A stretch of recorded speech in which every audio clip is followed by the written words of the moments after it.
Fanya mstari hapa, halafu tutauandika Waisraeli. Tutauandika nini?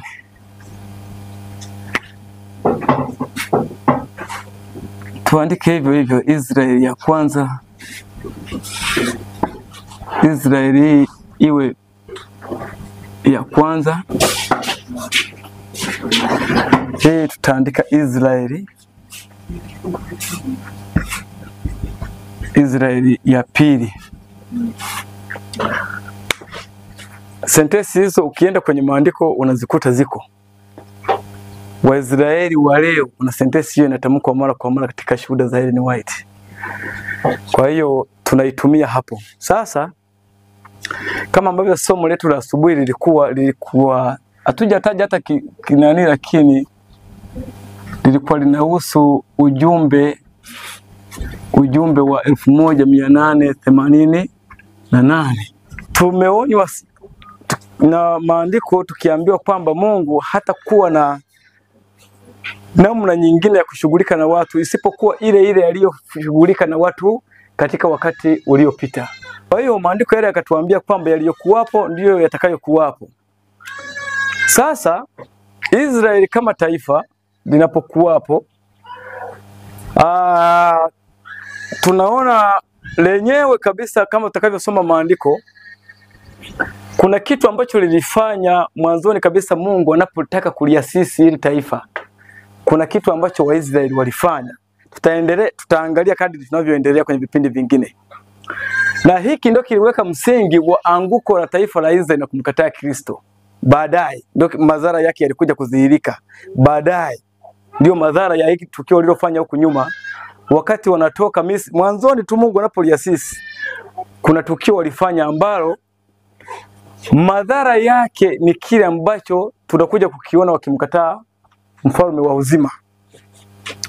Kwa wakati ule waliendelea kufurahia kwamba wao ni Waisraeli na kwamba wao ni taifa teule la nani, lakini wakiwa wanaishi katikati ya ajali kubwa ambayo hitimisho lake kimsingi wale waliofikia tu wakati huo ndio walielewa, na wengi waliolala hapo katikati pengine walilala wakiwa na tumaini wao ni Waisraeli wataingia mbinguni.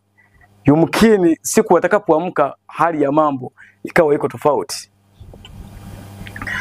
Sasa wakati Yesu anakuja, kuna jambo tutaanzia hapo.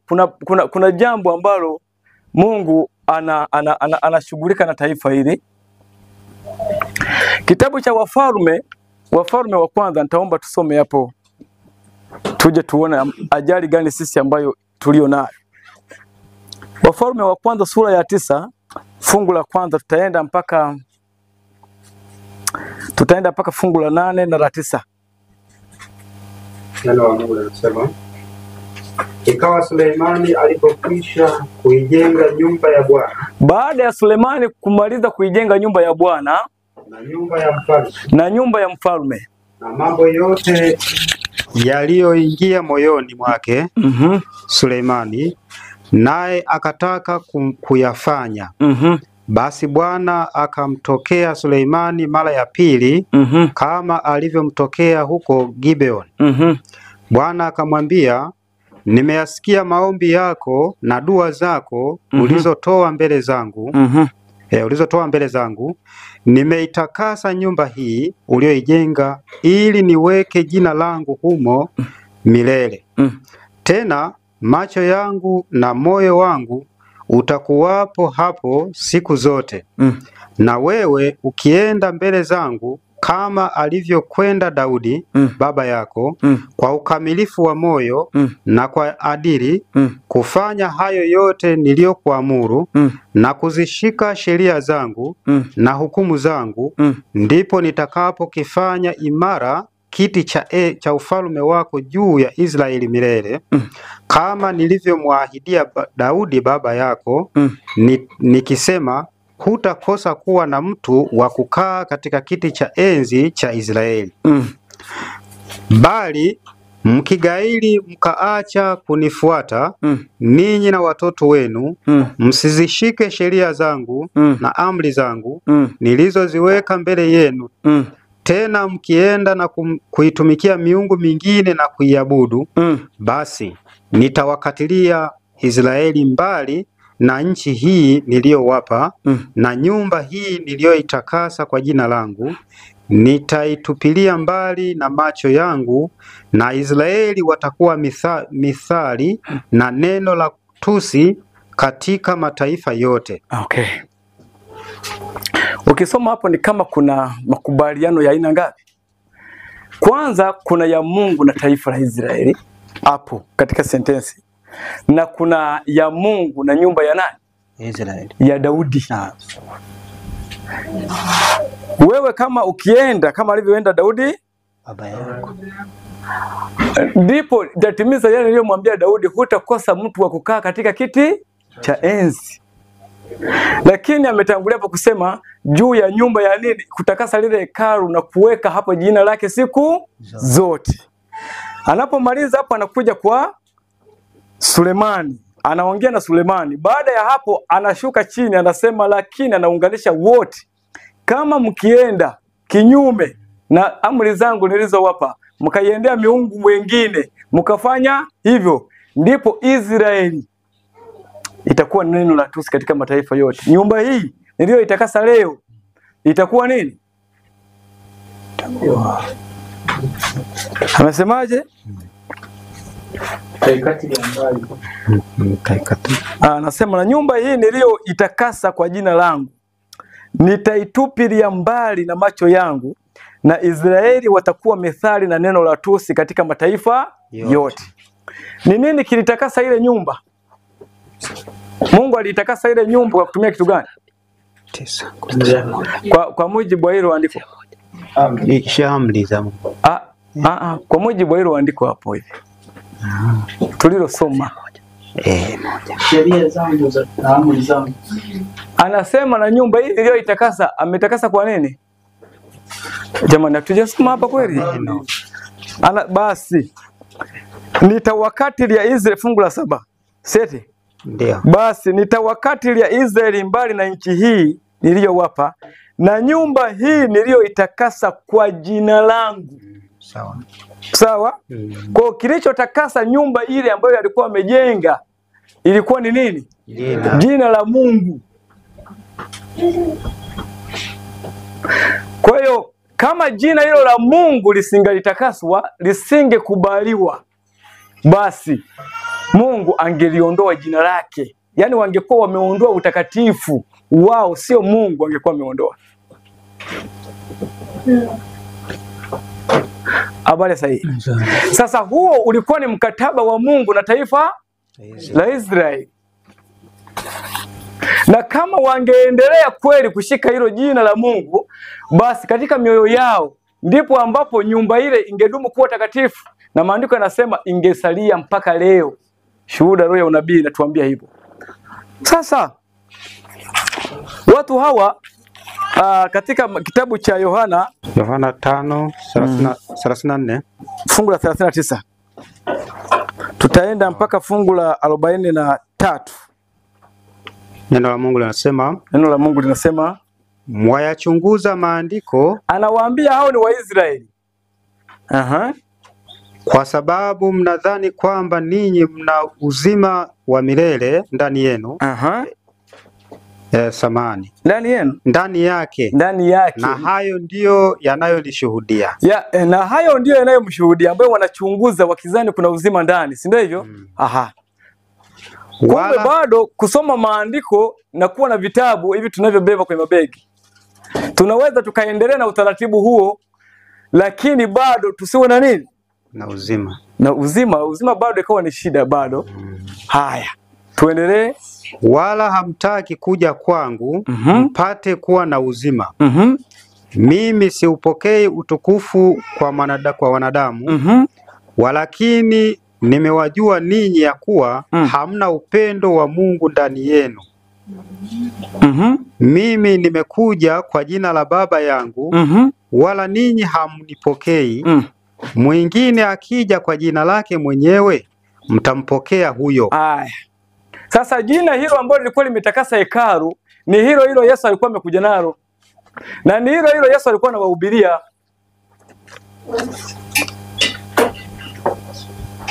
Na ni hilo hilo lililomfanya Yesu awe achukiwe. Sasa kulikuwa tena kuna maana ya ile hekalu wakati Yesu anakuja. Kama jina lililotakasa hekalu ndio Yesu anawahubiria na wao ndio wana beef na hilo. Maana ya Mungu aliyokuwa ameongea na Sulemani pale itaendelea kuwapo kwenye ile nyumba.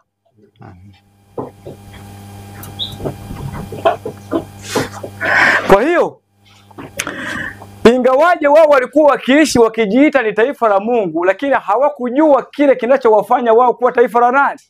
La Mungu. Ingawaje magombo na vitabu dunia nzima walikuwa wanapokea kutoka kwa Waisraeli. Kama kuna mtu anataka kumwamini Mungu, itabidi tu magombo anunue wapi? Kule kwa Waisraeli. Lakini wale wenyewe wenye magombo, kilichoandikwa mle ndani, kwa kweli wanachunguza maandiko, ila kimsingi wakipati chenyewe kilicho mle ndani. Si ni hivyo? Sasa Yesu anapokuja anashughulika nao kwa bidii kadiri ambavyo alivyofanya. Lakini kuna jambo ambalo tutaliangalia ambacho kilichofanyika kwa Wayahudi. Hii ni kanisa asili la Wayahudi. Sehemu hii hapa.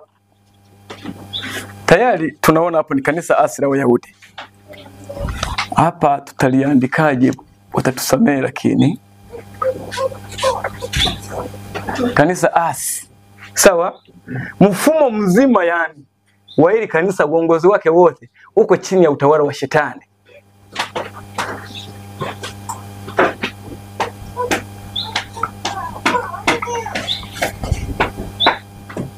Hapo sasa anashughulika na hawa kanisa asi. Tangu amekuja anashughulika na hawa kanisa asi. Lakini walikubali? Hawakukubali. Walipokataa, tukielewa hapa tutaelewa hapa chini tunaposhuka. Maana si ni copy ni kuchukua tu hapo na kuleta hapa seti. Sasa kwa lugha nyingine hapa tungeita hawa siku hizi hawa wanaitwa Wasabato au Waisraeli wale wanaitwa Wasabato, si ndivyo? Hapa nao tunaweza tukawaita Wasabato au nao walikuwa wanaitwa Sabato. Kwa maana hiyo hawa ni Wasabato. Nao hawa nao ni Wasabato nao.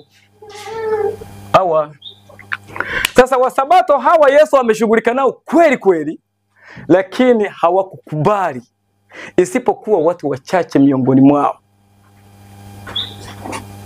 Sasa wanapokataa hawa watu wachache, Yesu anafanya nini?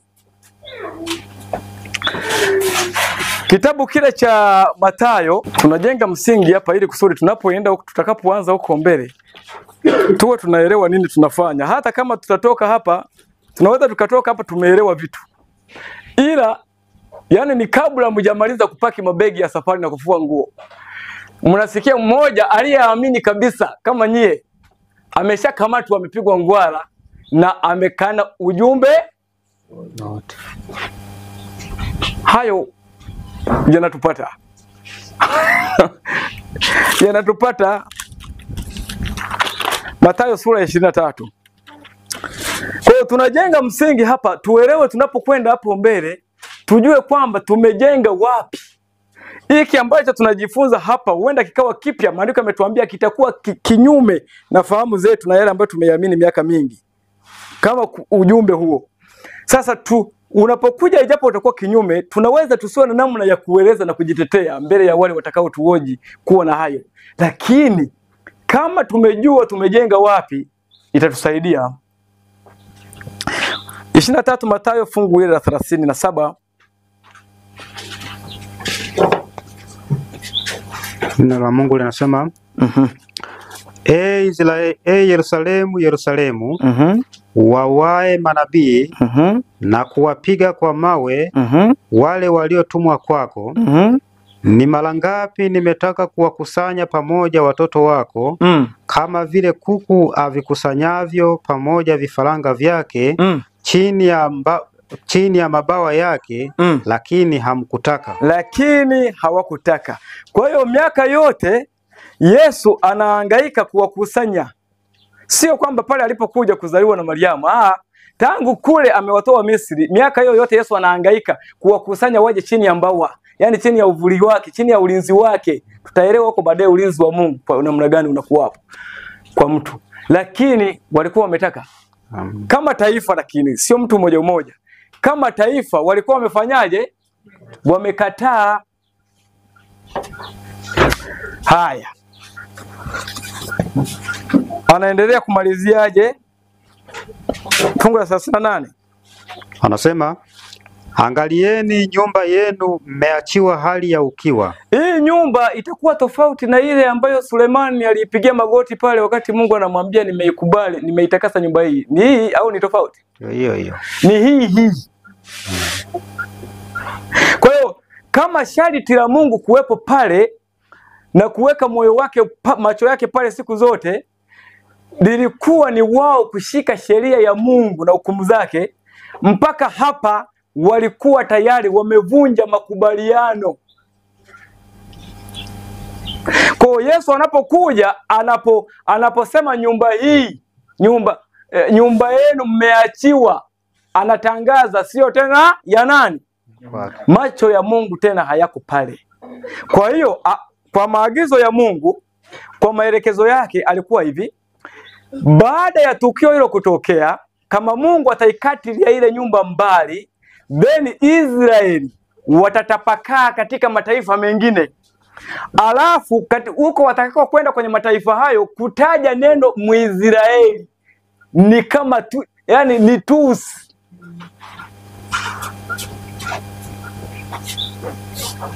Kwa hiyo kama Yesu anatangaza hivi, kwa wasomaji wa maandiko ambao wangekuwa wamejifunza huko nyuma, wangeelewa ni nini kingewapata Waisraeli baada ya sentensi hiyo kilichokuwa mbele yao.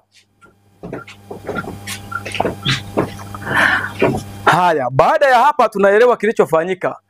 Walijiongezea mzigo mwingine Calvary, walipotangaza kwenye ikulu ya Pilato kwamba damu yake, sawa, iwe juu yetu na hata juu ya nini? Ya watoto wetu. Walikuwa wameongeza kesi nyingine. Sasa hayo yote ni madhara ambayo Waisraeli kimsingi walikuwa wamejitengenezea. Biko rudia hapo 39.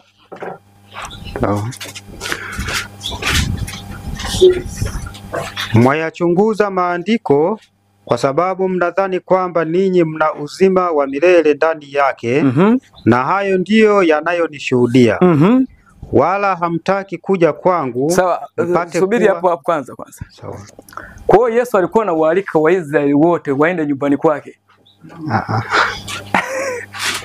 Yesu alikuwa amejenga mji. Sasa hapo kwake anapowaita ni wapi?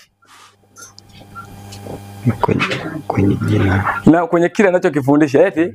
Kwa hiyo kumbe Yesu kile anachokifundisha hapo ndio nyumbani kwake. Na kuna wakati anasema mwana hukaa nyumbani siku zote.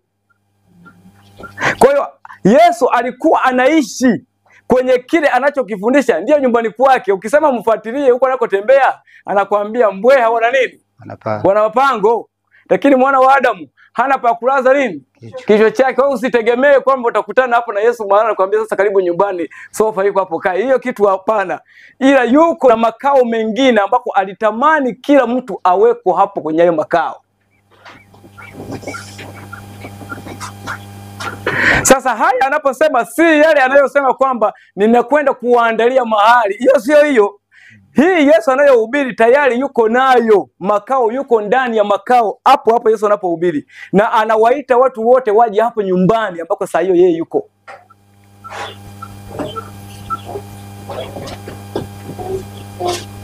Kwa hiyo hata sisi kama tusipoweza kwenda kukaa pale Yesu anakaa,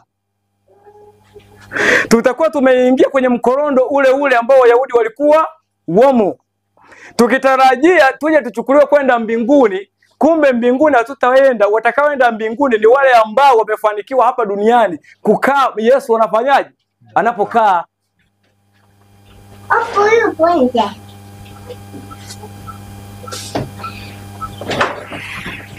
Haya, tushuke tena hapo chini. hapo hapo, tuendelee tena chini hapo. Wala hamtaki kuja kwangu mpate kuwa na uzima. Mimi siupokei utukufu kwa wanadamu, walakini nimewajua ninyi ya kuwa hamna upendo wa Mungu ndani yenu. Sawa, tutaingia baadaye huko. 43. 45. Mimi nimekuja kwa jina la Bwana, kwa jina la Baba yangu. Sawa. Wala ninyi hamunipokei. Mwingine akija kwa jina lake mwenyewe, mtampokea huyo. Haya, unajua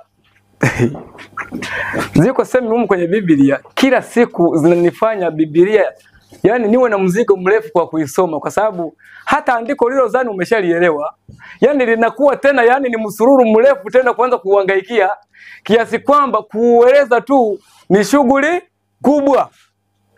Sasa Yesu anasema alikuja kwa jina la Baba yake, na hilo ndio lilimtengenezea wasimpokee.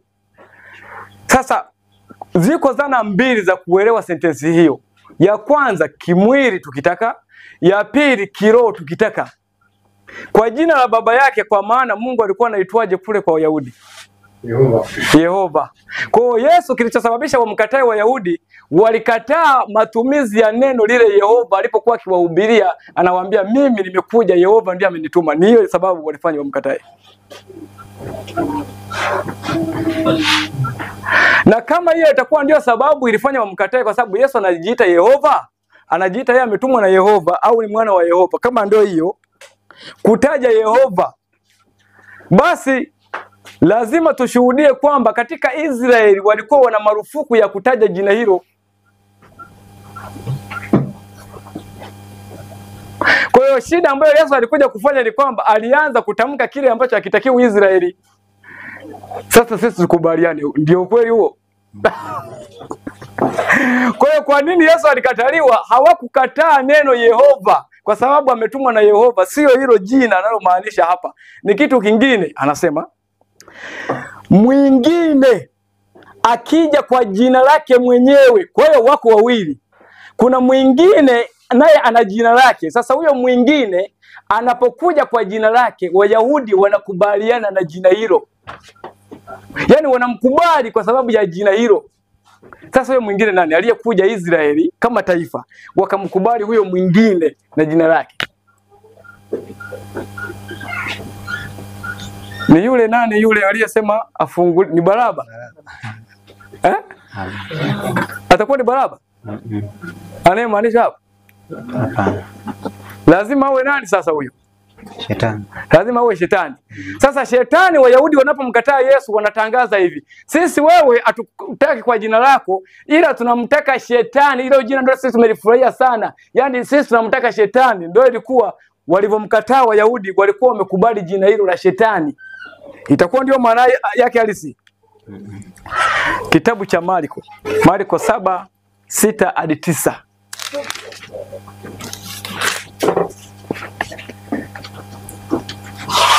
Neno la Mungu linasema, akawaambia, Isaya alitabiri vema juu yenu ninyi wanafiki. Ndio. Kama ilivyoandikwa, ndio, watu hawa huniheshimu kwa midomo, ndio, ila mioyo yao iko mbali nami. Kwa hiyo kwa hiyo Yesu anaposema mtaki kuja kwangu, kimsingi amaanishi kwamba kwa katika kugusana kimwili au Yesu anakokaa, ila Yesu anamaanisha waje kwake kwa staili gani? Kwa heshima. Kipi kilikuwa mbali? Mioyo. Yani mioyo ya Waisraeli ilikuwa iko mbali na Mungu. Kwa hiyo Yesu anawaita mioyo irejee, ije ikae pale Yesu anakaa. Mioyo ya Waisraeli ilikuwa ikae hapo.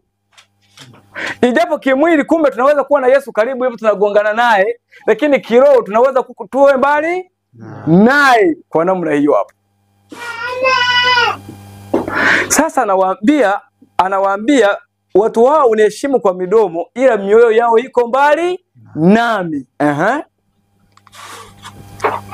Nao waniabudu bure. Nao wamwabudu bure, wakifundisha mafundisho yaliyo maagizo ya wanadamu. Okay. Kwa hiyo kinachofanya ibada ya Waisraeli iwe bure ni kitu gani?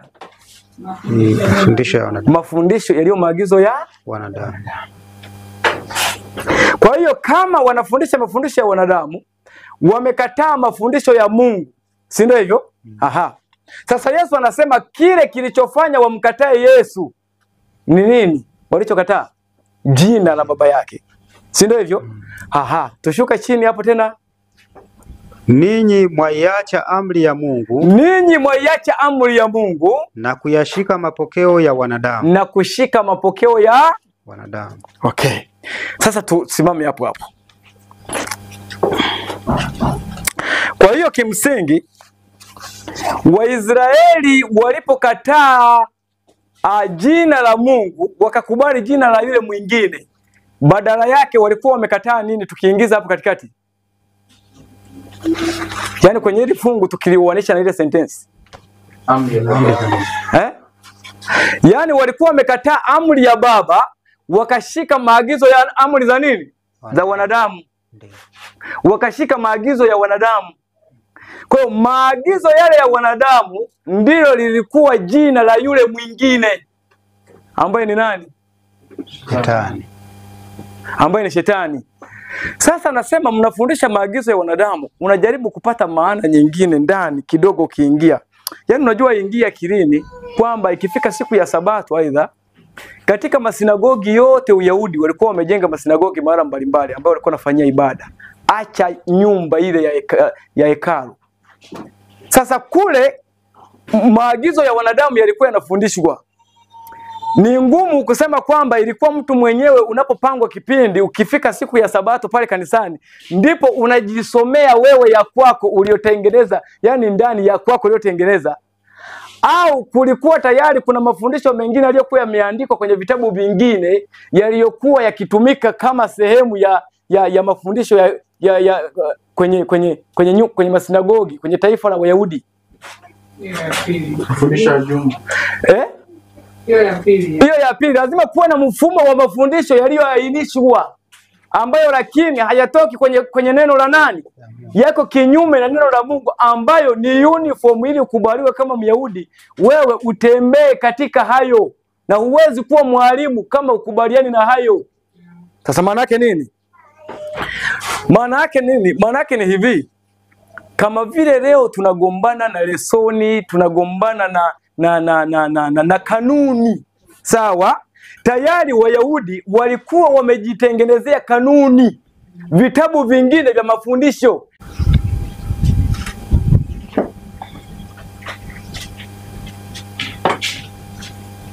Aha. Kwa hiyo kumbe mchezo ule wa kukataa jina la Mungu na kukubali jina la yule mwingine unaweza kuwa unaendelea leo miongoni mwa wale wanaojiita Waisraeli, wakiwa na nakala nyingine ya mafundisho ambayo kimsingi ukiyapima kwenye sheria za Mungu yanafanyaje? Hayapatani. Kwa hiyo Yesu anapokuja anashughulika nao, walikuwa hawa watu wamekataa amri za Mungu, lakini Yesu maisha yake yote yalikuwa kuishi amri ya nani? Amri ya Mungu. Ugomvi wote wao na Yesu ni hapo. Haya. Sasa kama hiyo ndio hali iliyowapata Waisraeli, Yesu anafanyaje walivyokataa? Alifanya kitu kimoja. Akawatoa wanafunzi wale waliokubali. Sawa? Alipowatoa aliwaweka wapi? Siku anatoka hapo kwenye hekalu, anapowatoa Yesu, aliwaweka wapi? Mara kanisa sasa hili lilipohamia, walikuwa wanafanyia wapi ibada? Mathayo sura 26. Yesu alikuwapeleka sasa.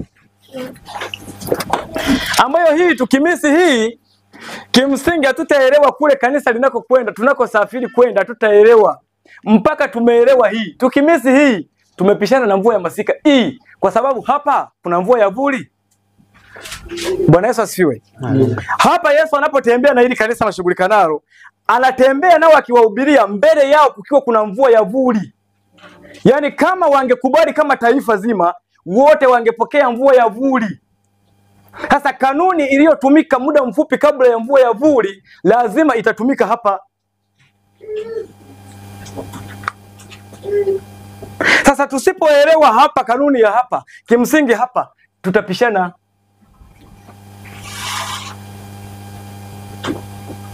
Haya, kuna mfumo ulioasi. Sheria ya Mungu umekataa kabisa. Haya, Yesu ameshughulika nao, umekataa kabisa. Sasa Yesu anawatoa wanafunzi wake, anapasua kanisa, anawaondoa wale walio wake, anawatenga. Unafanyika utengano. Mbele hapa kuna mvua ya vuli. Na kama tunakokwenda sisi huku kuna kilio kikuu, basi tutaita labda hiki kilikuwa ni kilio kidogo.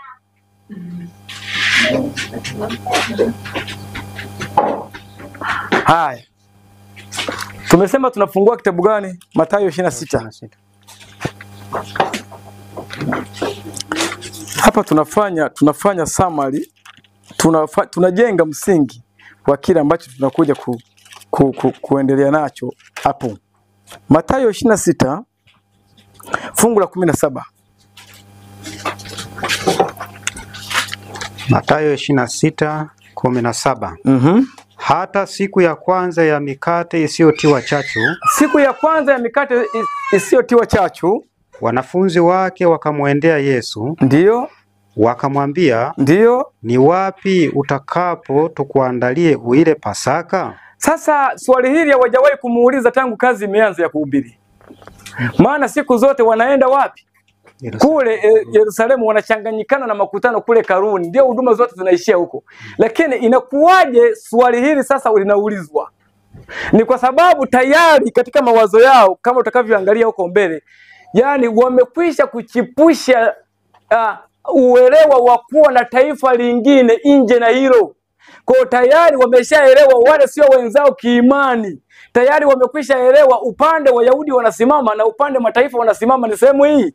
Kwa ingawaje wanakula meza ya Bwana, wanakula Pasaka na kufanya maazimisho yote, lakini wanafanya hali ya kuwa wakiwa hawana nani? Hawana Mungu. Kumbe huduma tunazozifanya na kuzitekeleza vile vile haimaanishi kwamba zitatuweka hizo huduma kuwa upande wa nani? Wa Mungu.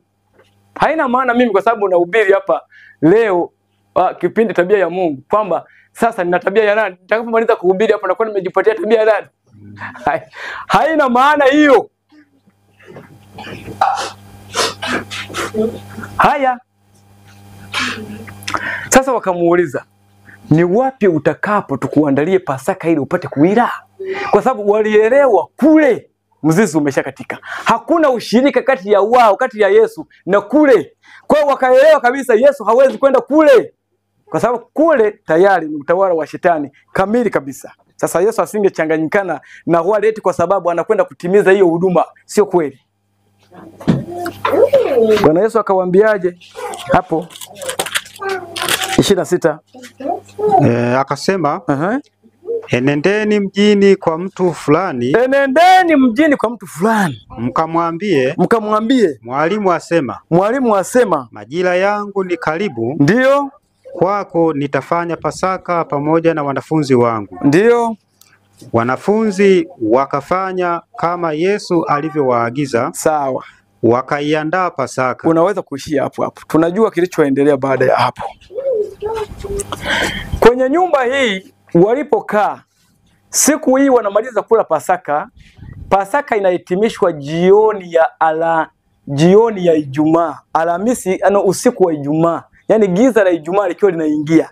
Walikula Pasaka iliandaliwa, waliketi mchana wa Alhamisi. Jioni ya Alhamisi, inapoishiria Alhamisi inakatika. Kwa wakati wanakula mezani, Ijumaa imewakuta wakiwa wanafanyaje? Wanakula, wako mezani. Giza la Ijumaa linaingia wakati wako wanakula. Wanapomaliza hapo kwenye hiyo sebule ya mtu fulani, waliondoka wakaenda, waliimba wimbo, walipomaliza kuimba wakaondoka kwenda Getsemani. Hawakurudi wakiwa kama walivyoenda. Wanafunzi kama walirudi aidha wanahema sana na wakiwa na hofu na wana furaha kidogo. Aliyakuwa wakati wanaondoka walikuwa na furaha na wana amani, wanaondoka na Bwana wao, ila walirudi pale wakiwa hawanaye na wakakaa kwa hofu sana mle ndani wakiwa wamejifungia loki pale walikolia. Ndipo walipoachania. Sijajua yule bwana alikuwa naye ni muumini wa hii imani ya hawa au alikuwa kwa namna gani Yesu alipata na Yesu hawezi kuweka kwa mwingine, lazima huyu atakuwa ni mshiriki wake, si ndio hivyo? Sasa waliporudi hapo, ni hapa ambapo mvua ya vuli iliwakuta kwenye sebule hii. Ni hapa walikolia hapa kwenye sebule mtu fulani. Ni hapa ambapo mvua ya vuli ilipowanyeshea. Ndio. Aha. Kwa hiyo tangu hapa ndio ubiri lile la kwanza lililotolewa likaongoa watu 3000 lilitokea kwenye nyumba kwenye mji wa huyo mtu. Baada ya hapo hilo kanisa lote kubwa walikuwa wanakusanyikia watu. Haiwezi kuwa tofauti na pale ambapo, yani kama walifanya utafiti mwingine wa kugawa maeneo ya kusanyikia, hiyo ilikuja ni nini? Ni baadaye. Lakini kimsingi kanisa la awali la mitume ambako limeanzia kufanya ibada ni wapi? Sebuleni kwa mtu fulani. Kwenye sebule ya mtu Fulani. Kwa hiyo kanisa lilikuwa limeama kutoka kwenye mfumo ule wa majengo makubwa yale walikuwa wanakusanyika pale Yerusalemu na kule kwingine katika masinagogi, ambao ni maeneo yaliyokuwa yametengwa maalum kwa ajili ya kuweka nyumba za ibada tu kwa ajili ya makusanyiko, likahama kutoka kwenye muonekano huo likahamia kwenye sebule za watu majumbani.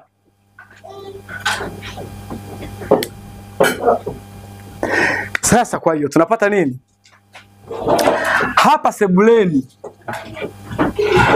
sebuleni ndipo sasa kanisa la mitume linahamia. Hawa wakiwa hapa sebuleni, si ndio hivyo? Sebuleni hapa kwa mtu fulani. Hapa sasa ndio kanisa limeingia. Hawa wa huku wamekatwa, Mungu sasa amewaacha hawa wa huku. Yuko na kanisa hapa sebuleni. Ni nini ambacho kilifanyika hapa sebuleni kabla ya kuja hapa mbele? Sasa ni mvua ya masika, ni mvua ya vuli hapa mbele. Sebuleni hapa kitu gani kilifanyika? Kusahihisha maisha. Na wapatane na ile injili walio nayo hapa. Ndio kazi waliofanya. Yaani kile Yesu alichokuwa akiwaambia sasa wapatane nacho hapa sebuleni. Tukio lingine ambalo limefanyika hapa sebuleni la awali kabisa ya hiyo ilikuwa ni pepeto. Kuna mtu alipepetwa kutoka hapa hivi. Huyu alipepetewa hapa sebuleni. Ni nani huyo? Yuda. Si ndio hivyo? Yuda ametokea kwenye mfumo alifaulu kufanya matengenezo. Akatoka akaja hapa. Ila hapa yani dakika ya mwisho, fursa aliyokuwa amepewa ya mwisho, Yuda hapa alikataa kufanya matengenezo. Yani hapo akajiondoa yeye mwenyewe nje na upendeleo wa nani? Wa Mungu. Sasa maana yake nini? Baada ya kazi hii kukamilika, kilichofuata hapa ilikuwa ni nini? Umwagaji wa Roho. Umwagaji wa Roho ulifanyikia hapa. Sawa sawa? Tuelewe hapo watu wa Mungu. Sasa hapa ni nini? Ni kilio, ni utangazaji. Tuite nini hapa? Hapa baada ya hapa. Sema utekelezaji wa ujumbe. Hapa injili kwenda ulimwenguni. Yaani sasa yaani huu utukufu waliokuwa wamepata hapa sasa hii ni kupelekwa, ni kuangaza ulimwengu mzima. Injili ulimwengu mzima. Hapa ndipo mpaka inabidi mpaka na maono yaletwe ya magunia ya mashuka yakiwa na viumbe mbalimbali hapa. Lengo ni hiyo tu, injili iende. Hakuna namna nyingine. Kwa bidii sio kwa kawaida.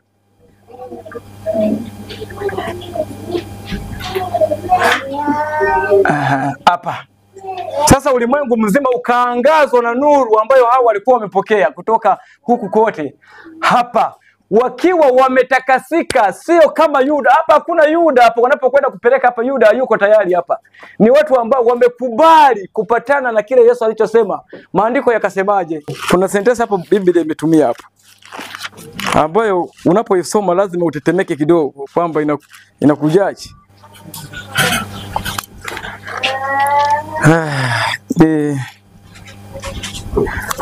Ni 4:32, Matendo 4:32. Matendo 4:32. Matendo 4:32. Maneno ya Mungu yanasema, na jamii ya watu walioamini. Na jamii ya watu walioamini walikuwa na moyo mmoja. Walikuwa na moyo mmoja. Kila mmoja ashike moyo wake uliko. na roho moja. Sasa subiri kwanza jamani. Tunataka watu tushike moyo kila mmoja. Tuone namna tunaweza kufanya kwa mmoja. Kila mmoja ashike moyo wake uliko.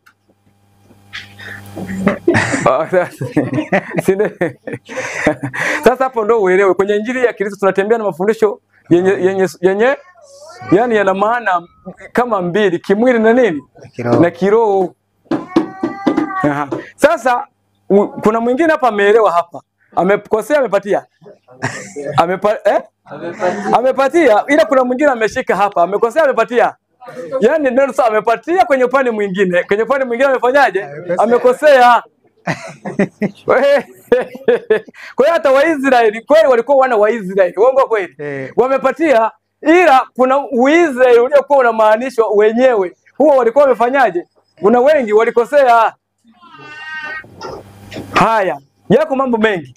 Sasa anasema jamii yote ya walioamini walikuwa na moyo mmoja. Kumaanisha sasa nini? Akili. Yaani sasa kama ni akili sasa akili ni nini? Akili ni ubongo au ubongo sio akili. Ubongo ni mahala akili inakaa. Habari sasa hizi? Nzuri. Yaani ubongo ni mahala ambapo akili inapofanyaje? Inapokaa. Sasa wao walikuwa na akili moja. Sasa hapo ndio hiyo ni kesi nzito. Akili ni nini? Tunarudi hapo sasa hapo. Na ufahamu au mawazo. Nia. Uelewa. Hayo yote tunayo. Sawa, hayo sasa tunaweza tukao tunajibu kwa maana ile nyingine ya nje. Ya sasa kuna ile ya ndani. Haya. Akili ni ufahamu eti? Uwezo wa kupambanua. Ni uwezo wa kupambanua jema na baya. Ipi itaishika yenyewe? Hapo ya kuwa na dalili moja. Ni ile nia. Ile nia. Sasa nia ni nini? Amri za Mungu. Iweni na nia ile iliyokuwa nayo Kristo Yesu. Kiingereza anasema let your mind be like the one which Christ was. Na nia ni kitu hicho kimoja. Kwenye kiroho.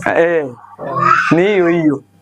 Sasa ni kitu gani? Kwa hiyo nia ndiyo inayo kuhukumu. Si ni hivyo?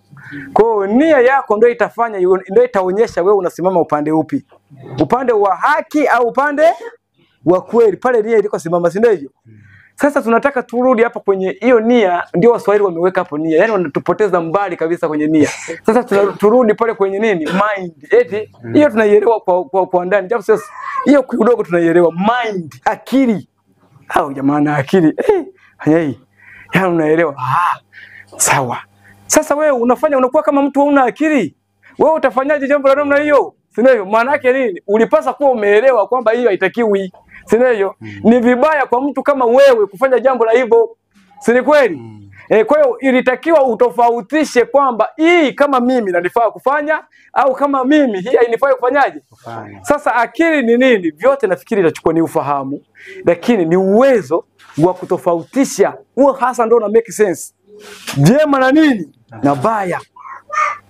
Sasa huo uwezo wa kutofautisha jema na baya uko ndani ya mwanadamu au unatoka nje ya mwanadamu? Nje ya mwanadamu. Bwana Yesu asifiwe. Amen. Tumeambiwa hapa ni vipofu waendao gizani kwenye somo lile lililopita. Si ndio hivyo? Sisi. Si ndio hivyo? Sasa kama sisi ni vipofu, ili utoke kule kwenye kupofuka uanze kuwa unaelewa hii sio yenyewe hii. Huo ni ushetani unaweka huko. Yaani uwe kama Paulo, lazima kuna kitu kiwe kimekuingia kutokea nje, kimekuja ndani. Sasa akili ambayo wakazi wote kwenye ufalme wa Mungu wanayotumia, yani walio nayo, inayoendesha mambo mpaka waonekane wanafanya kwa usahihi, akili inapatikana katika Kumbukumbu la Torati 4.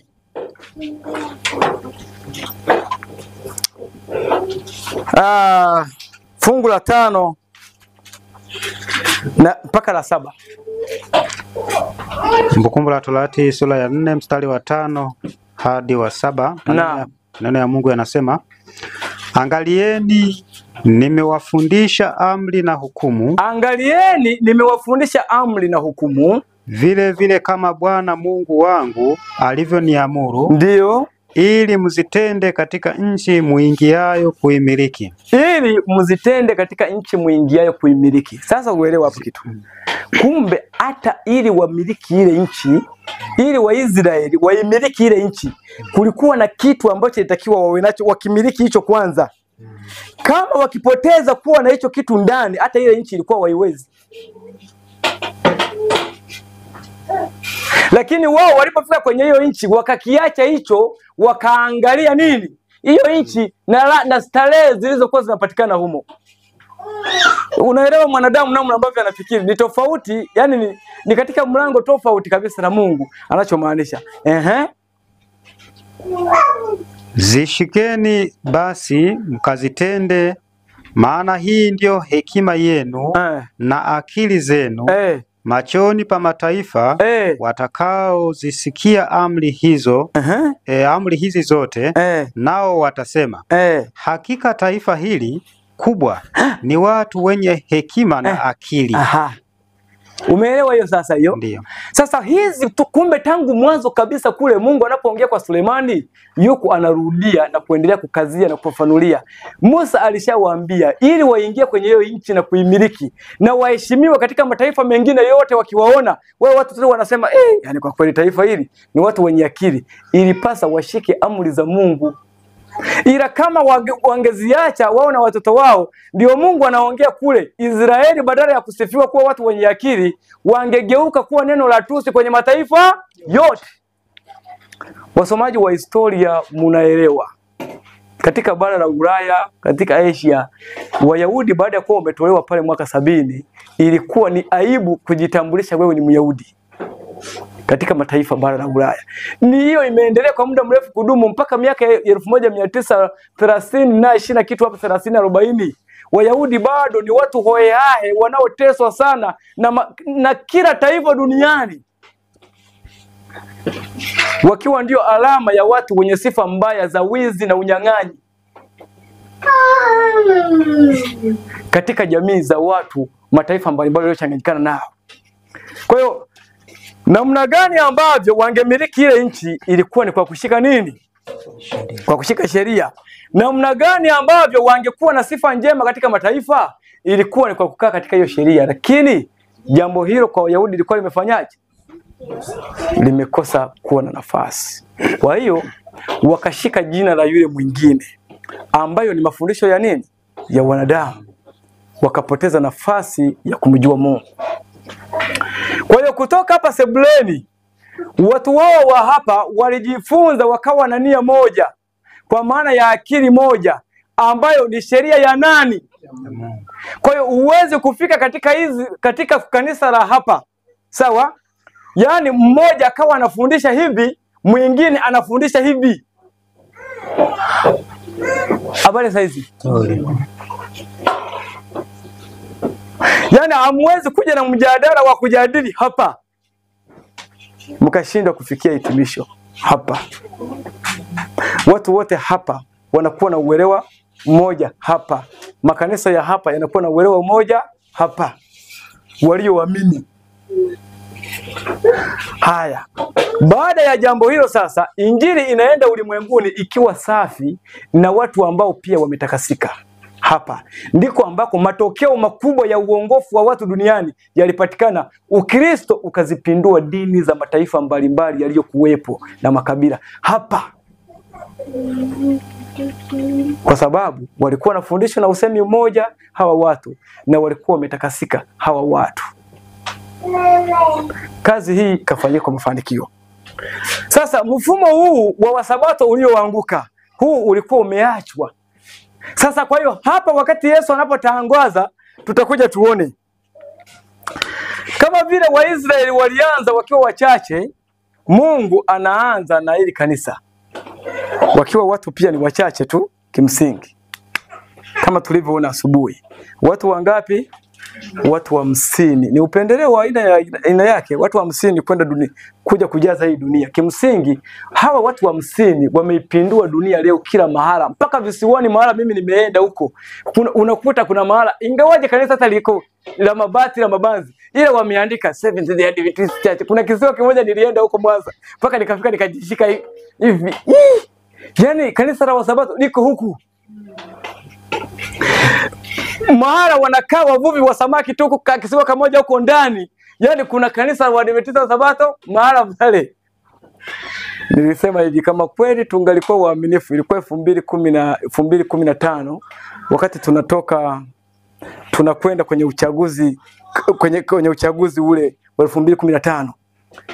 Nikakuta kuna kanisa la Adventista huko mahala ndani. Kazi hii ambayo ilifanyika kubwa sana leo imekuwepo, ilikuwa imefikia mahala ambapo kanisa hili kama lingekuwa waaminifu, ulimwengu mzima ungepinduliwa kumuelewa Mungu. Lakini leo ulimwengu mzima unapinduliwa kutomuelewa nani? Hiyo ndio kazi ambayo Wayahudi wamefanya. Unajua kwa nini leo Mungu anaonekana ni kesi nzito leo kumuelewa Mungu? Hasa unapotangaza Mungu haui. Waliosababisha ionekane mpaka leo Mungu anaua, na hata Wakristo leo wanaungana maombi kuwaombea taifa la Wayahudi wanaofanya mauaji kule. Mpaka leo vita ikifanyika. Yaani kwamba wanaongozwa na Mungu, yani ni kazi ya Mungu iko inafanyika pale. Ni kwa sababu maisha ambayo Israeli waliishi na Mungu kwenye zama hizi zote. Kwa wamefundisha Mungu Wayahudi mwenye sura ya shetani katika wakazi wa nini? Wa dunia.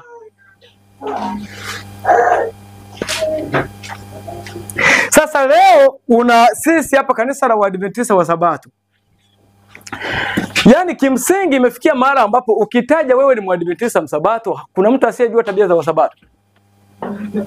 Mwingine anakuambia mimi naye mjomba wangu ni Msabato, mimi Wasabato nawajua sana. Jamani, ni uongo sio ni ukweli?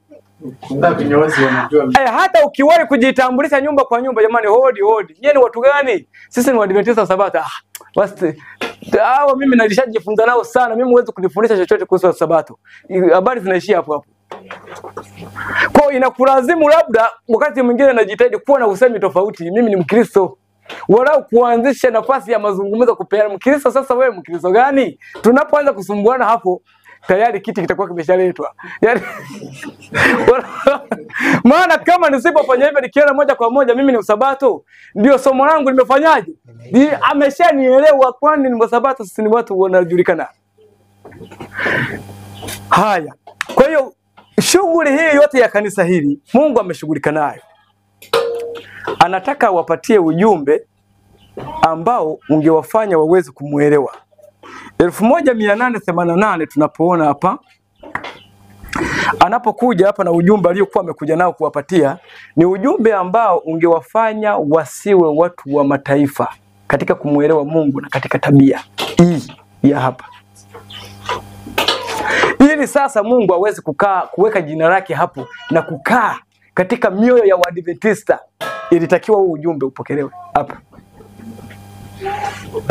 Kwa kimsingi walipokataa ujumbe huu ambao ulikuwa unalenga kuwaonyesha namna Kristo alivyo na wapokee hiyo tabia ya Kristo, kama wangepokea tabia ya Kristo kwa ndani yake, walikuwa wanapokea tabia ya nani? Tabia ya Mungu. Yaani ujumbe wa kuhesabia haki kwa imani ulikuwa waongoze kwenye kupokea tabia ya nani? Tabia ya Mungu.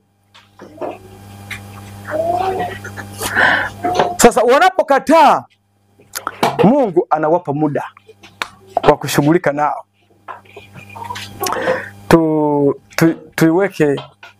Tuiweke hii wapi? Nafikiri mahali pazuri.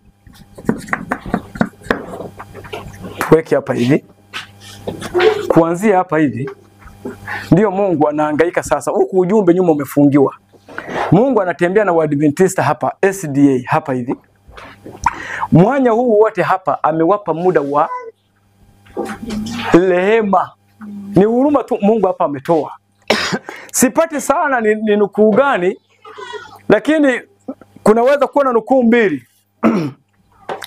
Mmoja kama nimewahi kuisoma itakuwa ni miaka labda 2017 au 16 huko. Na kama sio hivyo, itakuwa nimesikia watu mara nyingi wakiongea. Najaribu kupata mtu ambaye atakuwa naijua kwamba baada ya tukio hili hapa, ujumbe huu ulipokuwa umekataliwa, ungerudi kuhubiriwa miaka 100 baadaye.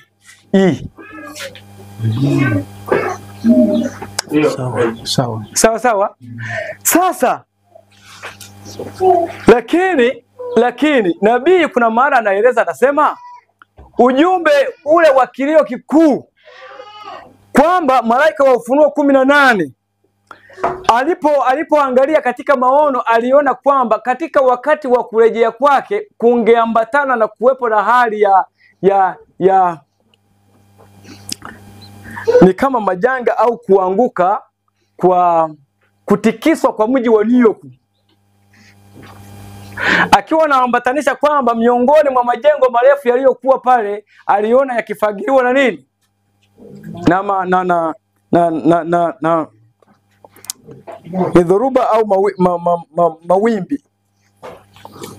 Sasa kama hiyo itakuwa na maana hiyo, najaribu kila mara kuikadiria, naiona kwamba inaweza kuleta maana kubwa, kwamba kama itakuwa na maana hiyo kwa majengo marefu aliyoyaona yakipandishwa pale New York na watu wakiyatumainia, siku moja akiangalia mbele aliona kwamba kukiwa na dhoruba pale, mkono wa Mungu ukiwa pale, anaeleza hivyo.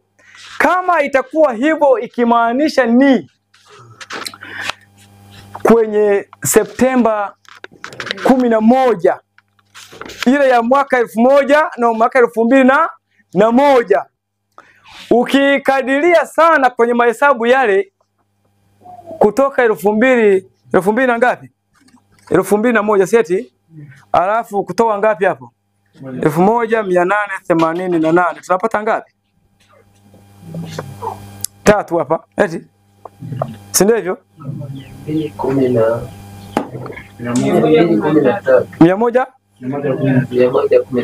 113, si ndivyo?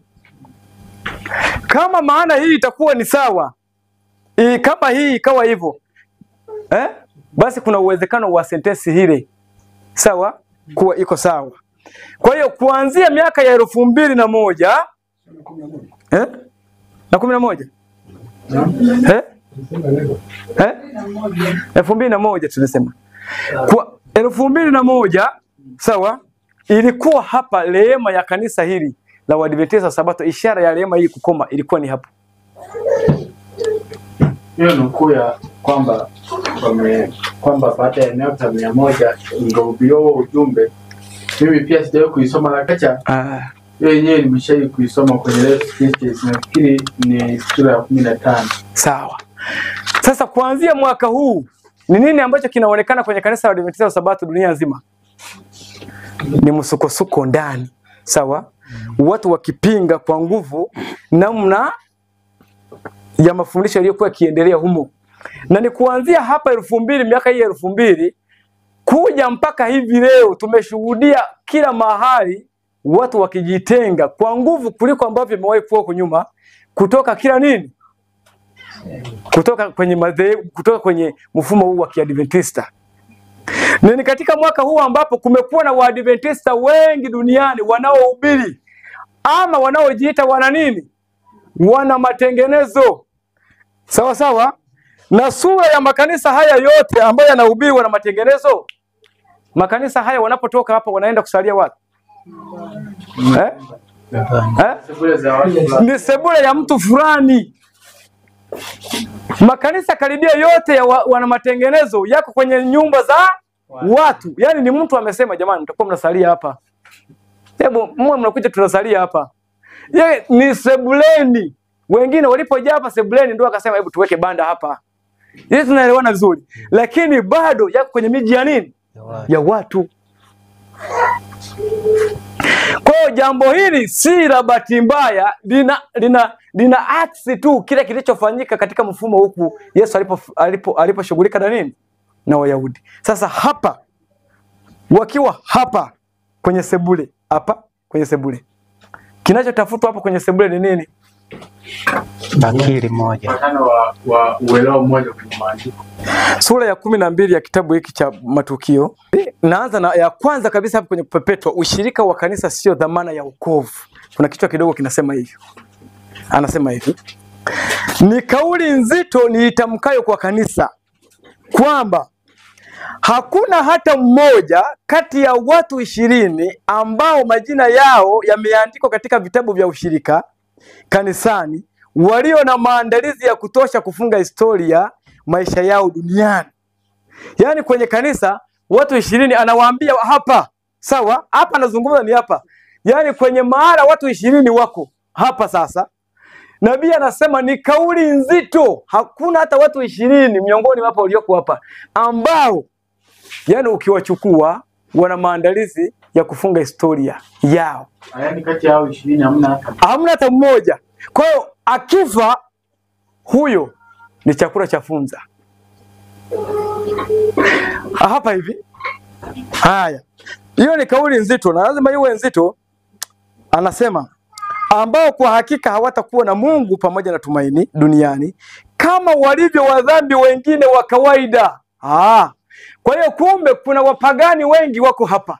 Umeelewa? Wana majina kwenye vitabu vya nini? Ambao ni wa mataifa kama vile walivyo wa Katoliki na watu wengine. Hivi tunaelewa? Hapa hivi. Ila wamejipatia jina la kuwa Adventista wa Sabato. Tuko hapa hivi. Haya, hiyo ni kauli nzito.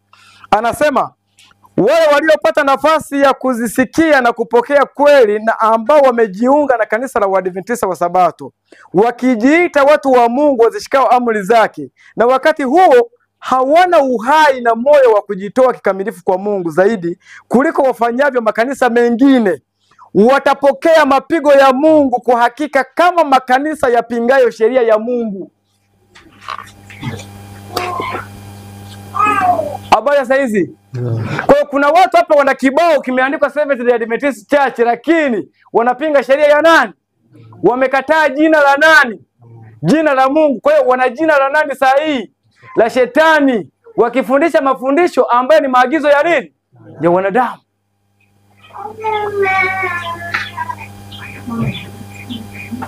Sasa hii ndio itafanya baada ya Mungu kuwa amelikata hili kanisa hapa, itafanya Wasabato duniani sura yao iwe kama walivyokuwa Wayahudi miaka ile baada ya maangamizi ya Yerusalemu. Sasa katika hali kama hii itakapokuwa imefikia ukomo, Mungu atakomesha, atawaondoa walio waaminifu kuwapeleka kwenye makanisa ya jumbani, kwenye makanisa ambayo wako kwenye sebule ya mtu fulani. Sasa kunakuwa na Mungu atukuzwe wengapi hapo? Kule Yerusalemu siku ile meza inaliwa ya Pasaka.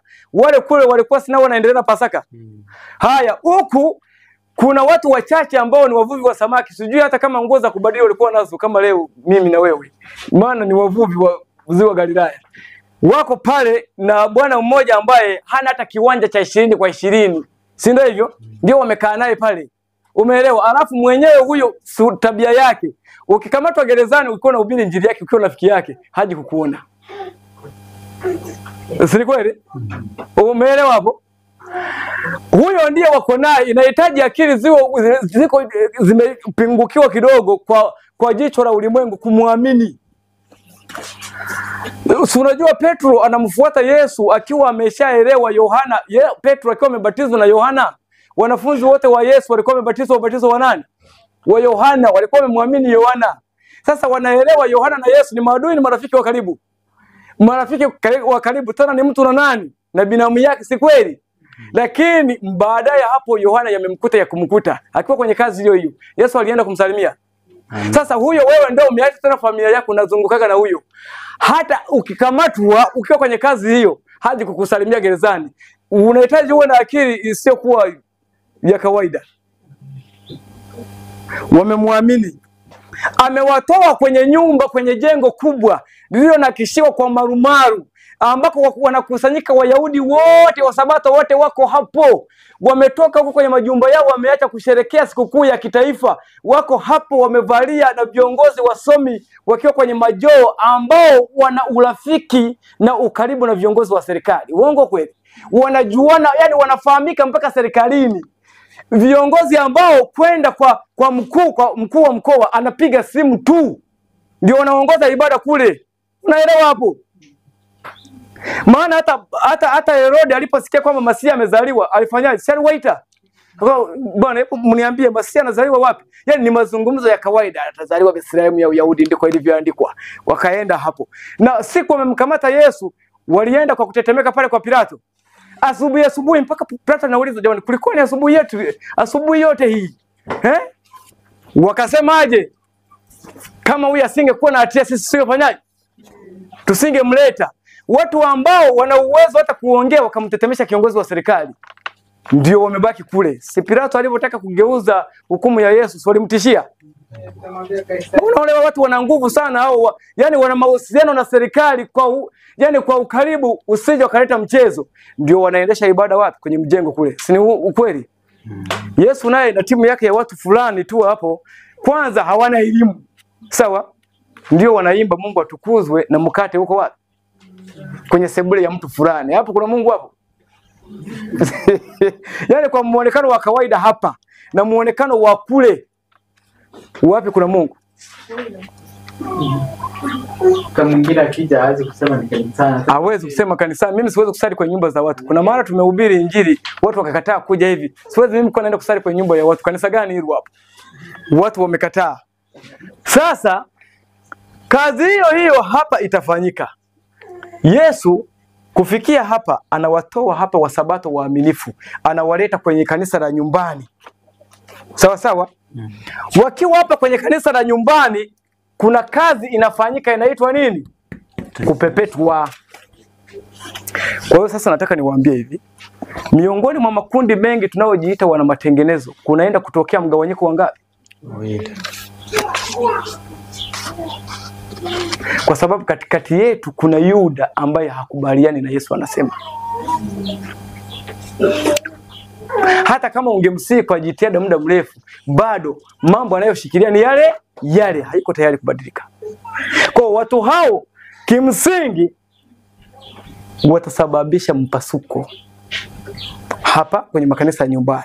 Baada ya mpasuko kutokea, kutakuweko kundi hili moja ambalo utakapoenda kusali kanisa hili na ukaenda kusali kanisa hili pale Songea, ukaenda pale Kigoma, ukaenda Arusha, ukaenda Kenya, yani huna haja ya kuuliza kwamba jamani mnaamini nini hapa. Kila watakachokuambia ndio kile nyinyi mlicho nacho.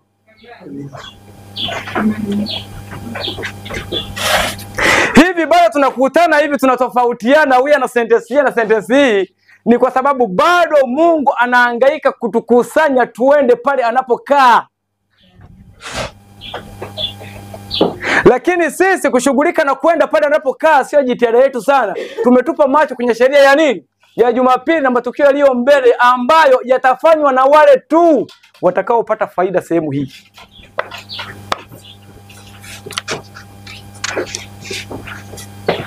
Haya, anasema hivi, migawanyiko itatokea kanisani. Makundi mawili yataanzishwa, ngano na magugu vinakuwa pamoja kwa ajili ya mavuno. Kutakuwa na utikisaji wa pepeto. Lazima makapi yatenganishwe na ngano katika wakati wake. Kwa sababu ya kuongezeka maasi, upendo wa wengi unaendelea kupoa. Ni wakati mwafaka ambao walio wa kweli watakuwa imara zaidi. Historia ya uasi wa Dathani na Abiramu inarudiwa na itarudiwa mpaka kufungwa kwa wakati. Ni akina nani watakao kuwa katika upande wa Bwana? Ni akina nani watakao danganywa na baadaye wao wenyewe kuwa wadanganyaji? Bwana anakuja hivi karibu. Lazima pawepo hatua za usafishaji na upepetaji katika kila kanisa, kwa maana waovu miongoni mwetu wasiopenda kweli au kumheshimu Mungu imeshia hapo, wako katikati yetu sasa. Au mimi niko katikati ya watu wa Mungu. Kwa hiyo anasema tumo katika wakati wa kupepetwa, wakati ambapo kila kitu kinachoweza kutikisika kitatikiswa. Bwana hata wahurumia wale wanaojua ukweli, kama hawatii amri zake kwa neno na kwa matendo. Habari saizi. Sasa kweli tunajua hayo yote. Aya, fungua ukurasa unaofuata. Hapa anasema ushuhuda yakinifu waleta pepeto. Anasema hivi: niliuliza maana ya pepeto nililokuwa nimeona, na nikaoneshwa kuwa utasababishwa na ushuhuda dhahiri na wa moja kwa moja wa yule shahidi mwaminifu kwa Walaodikia. Kwa hiyo kumbe pepeto hili linalokuja ambao nabii aliliona litasababishwa na ushuhuda yakinifu. Sasa ushuhuda huu mpaka wakati huu ulikuwa haujaja kwa Waadventista, na kimsingi ndio ule ulikuwa umekataliwa huku ukabaki nyuma, lakini kama ungeletwa lazima kwanza hawa waondolewe wale watakao, maana ukileta hapa si unapokataliwa tena. Kwa hiyo wanamego watakao kubaliana hapa wanawekwa hapa. Lengo la Mungu kuwaweka hapa, anataka kuwasafisha awafanye tofauti na hawa. Kwa kimsingi baada ya kuwaweka sebuleni, Mungu anarudisha ujumbe uliokataliwa 1888 hapa sebuleni. Kwa ujumbe huu walio kwenye mfumo huu hauwezi kuja, maana wao nafasi hiyo ilishapita. Kwa inakuja hapa, utakapokuja hapa utaupasua hapa watu. Utakapokuwa umepasua, watakao baki hapa wameupokea, ndio hao wanapokea mvua ya masika, maana ujumbe huo wenyewe ndio mwanzo wa mvua ya masika.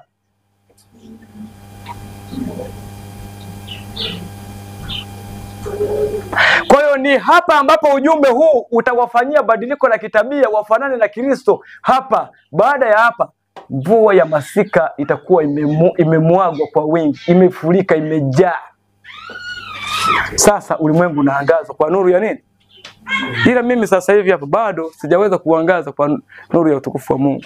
Kwa maneno naweza kuwa vile vile, lakini kwa matendo. Lakini Mungu hapa anasema hivi, watu ambao watashika, tumemalizia nasemaje? Tumeelewa vizuri tuliyosema. Anasema Laodikia, huu utakuwa na matokeo yake katika moyo wa yule aupokeaye, na utamuongoza kuinua kanuni na kutangaza ukweli huu wa moja kwa moja.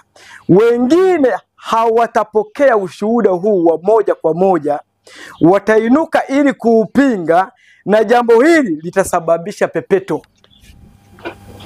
Habari saizi.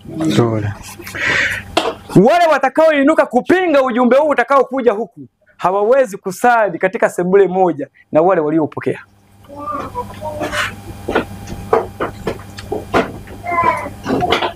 Mfano wako ndio huo.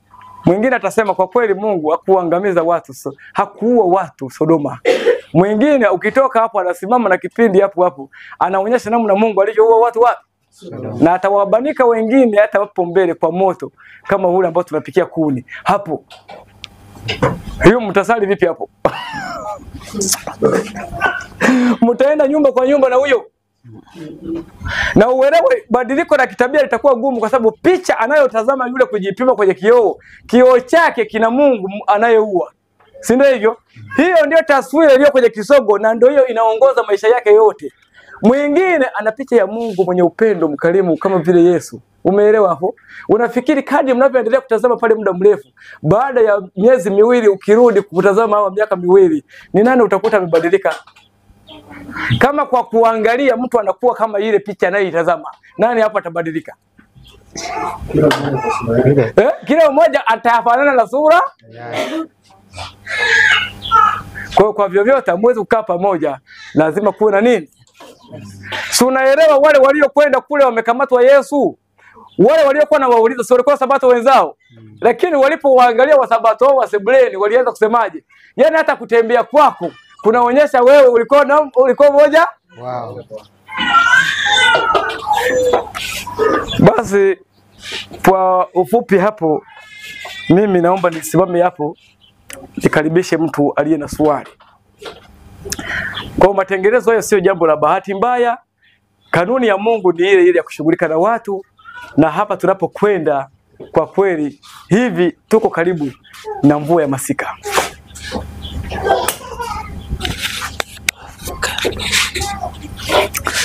Mtu aliye na swali.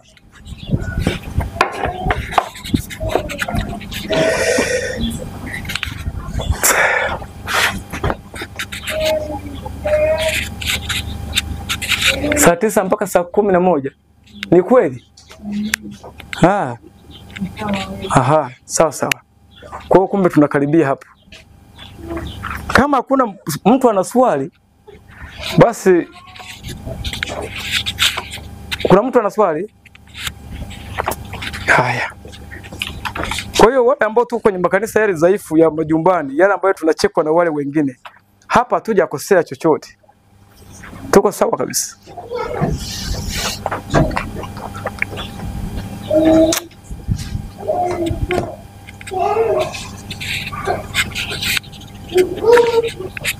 Aha.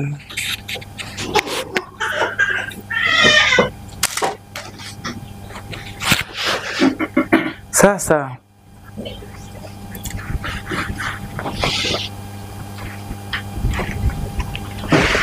naomba nipate hapa kuona kitu.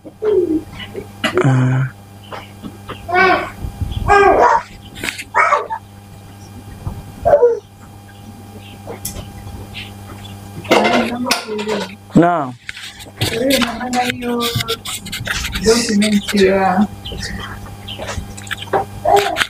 Naomba kuuliza hiyo document ya official document ya 1888 kwa hiyo mpaka leo bado haijatoka au baadaye ilipatikana?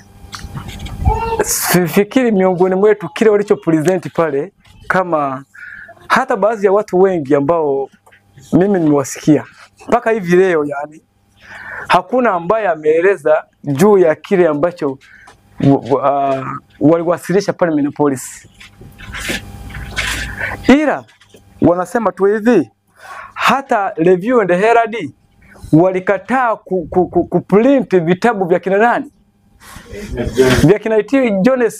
Kwa hiyo wakati fulani wakahangaika kutafuta, wakapata si Ujerumani si Uingereza, ndio wakaprint baadhi ya material yani baadhi ya material ya ujumbe waliokuwa nao. Hiyo unaelewa hiyo? Kwa hiyo kimsingi mpaka leo ujumbe wa 1800 ngapi umefungiwa nyuma ya kuta za General Conference. Kama wanayo manake wamefungia kule mpaka leo, na kama hawana basi labda waliunguza moto, kwa sababu waliona ni upuuzi ulikuwa. Kwa hiyo maana ya kukataa ujumbe inasadifu hasa kwamba kanisa hili mfumo ule ulikataa kabisa na kumfungia Mungu nje. Yani inasadifu moja kwa moja. Unapata tu vitabu vinavyoelezea kwa uchache juu ya kile ambacho Jones aliandika, alichokielewa kwa imani, ambavyo vingi unakuta wameandika wengine walirudia, yani waki-emphasize, tunasema emphasizing the 1888 message. Sasa kimsingi wanao emphasize wenyewe hawakuelewa pale kiliwasilishwa lini. Naam. Nafikiri kwa nukuu ile tuliyosoma asubuhi, ile ya kwenye COL inayosema kwamba ni ukurasa wa 370 au 170 kama 270 hivi, vielelezo vya mafundisho ya Kristo cha Kiswahili, kwamba hatuwezi kueleza kwa ufasaha jinsi ambavyo ujumbe huu ungeletwa kwa mara nyingine, kwa maana kwamba uwepo wa ujumbe huu tena mara nyingine sio kwamba sio kwamba ni ule ambao ulikataliwa pale umehifadhiwa baadaye kwa njia hiyo ya kina, yani huo waliopata kina T. Jones na ndugu yake. Sawa. Bali ujumbe ni huo, lakini unaletwa kwa mara nyingine. Sio umehifadhiwa, unaletwa kwa watu kupitia document ambazo za mikono ya wanadamu, kwamba zimehifadhiwa na watu fulani kwa uaminifu, ambao baadaye kwa kuchunguza utakutana nazo. Kwa sababu kama mlango ule tuna uhakika hauwezi kutumika tena, ule ambao ulikataliwa, na tukija kuvipata tena kupitia mlango huo wani kama tofauti. Kwa hiyo kila ambacho tunategemea, hatujui ni mlango upi, lakini sio ule ambao mwanzoni ulipitishiwa ule ujumbe kwa mujibu wa ile vielelezo vya mafundisho ya Kristo. Kwa hivyo tunategemea ujumbe huo kuupata, lakini kwanza ikiwa utakuwa ni ule ule wa ST Jones ambao ulihifadhiwa aidha kwa maandiko au kwa saundi, utakuwa tuseme, yani utakuwa bado umekuja kwa njia ya ndugu wazoefu wa imani, njia ambayo huku haitatumika, imeneglectiwa. Mimi nafikiri ni sijui, lakini wanajaribu kufikiria kama hiyo tunaweza kusaidiana uelewa huu. Haya, naomba nisome kwenye matukio hapa. Ni sura hii ya 13. Kwenye kichwa kidogo kinasema dumisha usafi wa chombo na kisimamishe wazi kuelekea juu. Taomba nisome sasa. Nasema hivi: sijui wakati maalum wa kuzungumzia ambapo umwagwaji wa Roho Mtakatifu utatokea,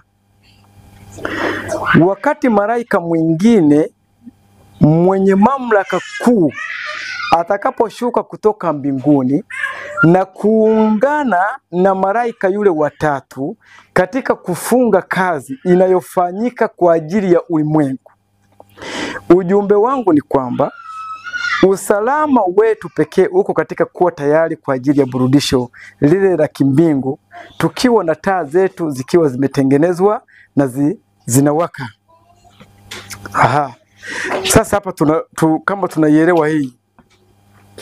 Anasema sijui wakati maalum wa kuzungumzia ambapo umwagwaji wa Roho Mtakatifu utatokea.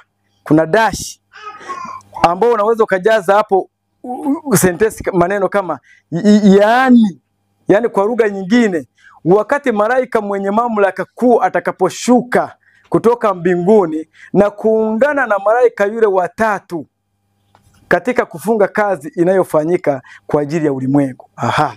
Kwa hiyo ukiona malaika yule wa Ufunuo 18 ameshuka, ujue umwagaji wa Roho Mtakatifu umefanyaje? Umeanza. Habari sasa. Ukiona malaika yule wa Ufunuo 10 na ngapi? 18 ameshuka, ujue umwagaji wa mvua ya masika umefanyaje? Unaanza. Manyunyu yanaanza. Sasa mvua ya masika, wale ambao ni wazoefu wa kulima, taomba tusaidiane. Kuna mvua hizi ambazo kuna vuli, si ndio hivyo? Kwenye sehemu za majira ya mvua kuna mvua za vuli, alafu kuna masika. Tutasaidiana hapo. Wengine wana misimu miwili au ndio wanaweza kuelewa vizuri. Tabia ya mvua hizi namna zinavyonyesha huwa zinatofautiana. Sawa? Kuna moja ikinyesha inaweza ikanyesha mvua ndani ya masaa 3 au ndani ya saa moja tu. Yani ya ajabu, miti imeangushwa chini, mito imejaa, yani mpaka imefurika. Si ndio hivyo? Kama ni nyumba kuwezuliwa nazo zimezuliwa, yani inakuwa na nguvu nyingi, lakini inanyesha ndani ya muda mfupi mvua nyingi. Sawa? Kuna nyingine huwa inanyesha kidogo kidogo, inaweza kaanza usiku mpaka asubuhi kuna kucha, inaendelea mpaka jua linazama, inafanyaje? Inaendelea. Yani inanyesheka kidogo kidogo, mara ikikatika, ukitaka kutoka unafika barabarani imerudi tena, inanyesha hivyo hivyo. Sasa tunafahamu tabia mvua hizo zote mbili, si ni hivyo? Haya, ipi ni ya masika kwenye hiyo tabia na ipi ni ya vuli? Hii inanyesha nyingi kwa wakati mmoja ni ipi? Ni ya vuli. Habari sasa. Masika inanyesha kidogo kidogo, lakini kwa muda mrefu. Ndio tabia yake jinsi ilivyo. Lakini ni hiyo ambayo ardhi inajaa maji, yani mpaka inakuwa hakuna yana hata kutembea, ni shughuli. Wakati mwingine hata shughuli kwa kweli wale wa mijini kule wanafanyaje? Wanachukizwa kabisa.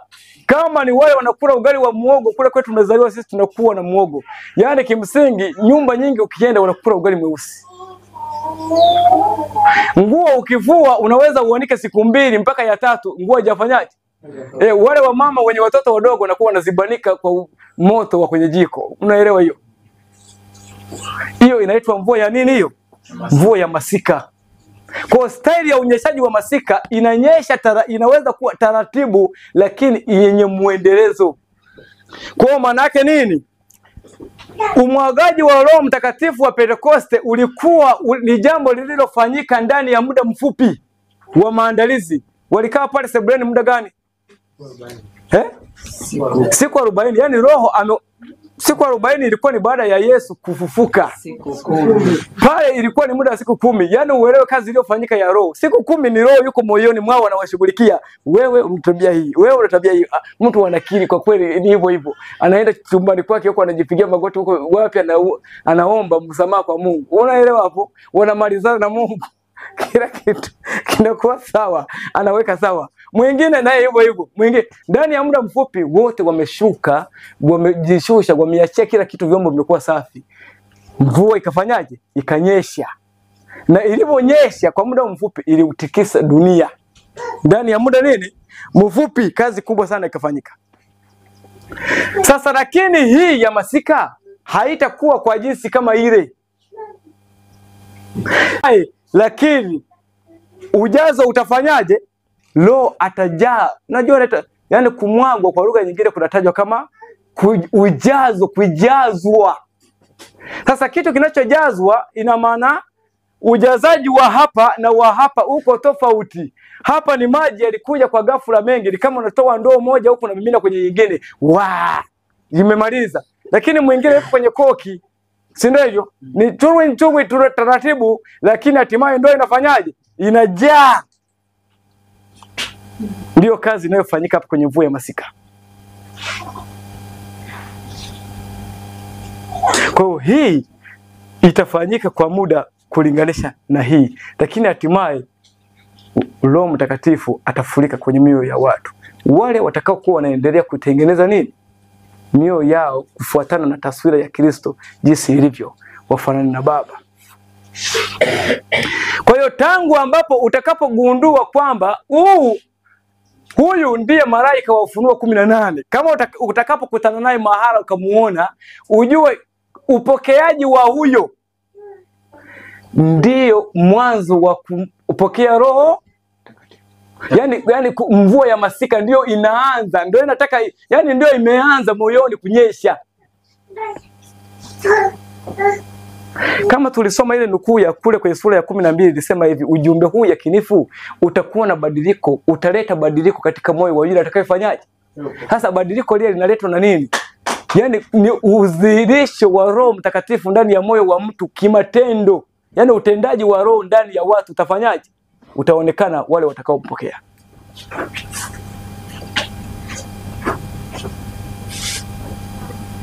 Sasa kama alivyotueleza, kama ujumbe huu ulipokuwa umeanza, ndio kilio kikuu kilikuwa kimeanza. Na kama ujumbe huu utarudi hapa kwenye kanisa hapa, kwenye sebule za watu hapa, kama utarudi ukapokelewa, ujue kwamba tunapouona umeingia, tayari tunaingia kwenye mwanzo wa nini? Wa mvua ya masika kwenye mioyo yetu. Tayari ni mwanzo wa kilio kikuu. Lakini ukisoma kila ambapo ujumbe huu unapokuja, ni lazima dunia iko katika maandalizi ya matukio ya mwisho ya kufunga historia. Mara ile 1800 kulikuwa sheria ya Jumapili Marekani, baadhi ya maeneo ilikuwa tayari imepita. Na ikashindaniwa waliofanya nini yule Alonzo nani? Wale ndio walisimama pale mahakamani kupinga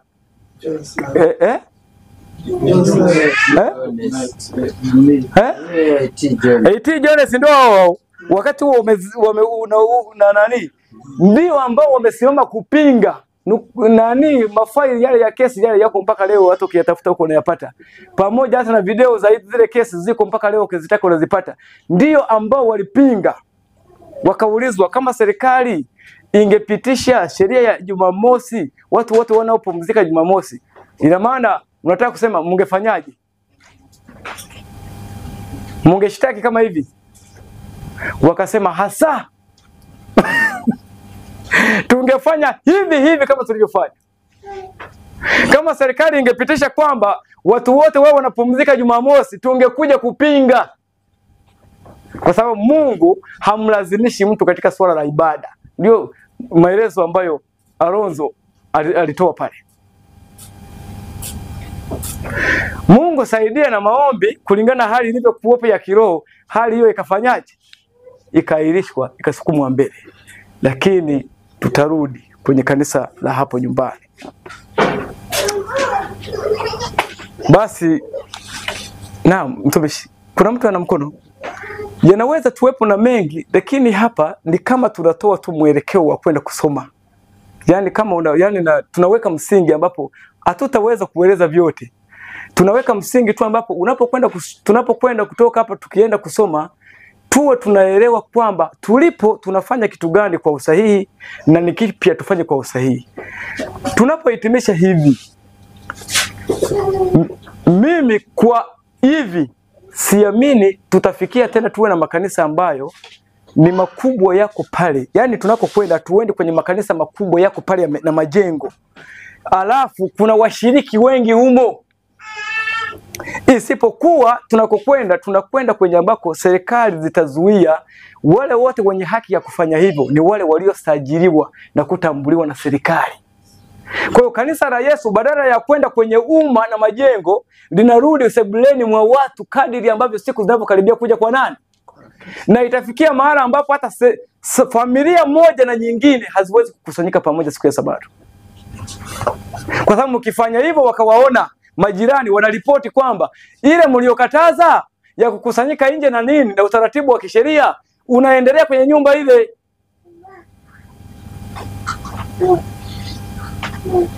Kwa kimsingi kazi ya injili haimaliziki kwa kupitia makanisa yenye mifumo iliyojengamana na kushikamana ya watu wengi waliorundikana mahali pale. Isipokuwa kazi ya Mungu ya injili inafungiwa kwenye kanisa la nyumbani. Kama Yesu pale alipoliacha kanisa lake wakati anapokwenda, ni hapo hapo atalikuta wakati anaporudi. Kwa tusione haya kuwa na makanisa ya nyumbani, kuimarisha kusalia kwenye miji ya watu, kwa sababu ndiko Mungu anakotuongoza kwenda hapo.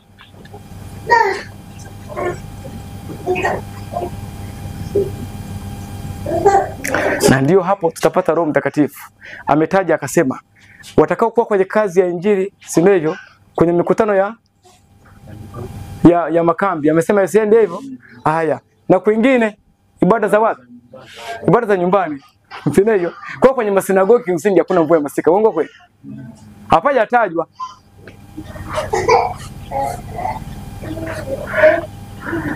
Bwana atubariki mpaka hapo. Una sentence madam hapo? Si muda wetu kimsingi. Bwana aweze kutubariki. Niwakaribishe tuombe.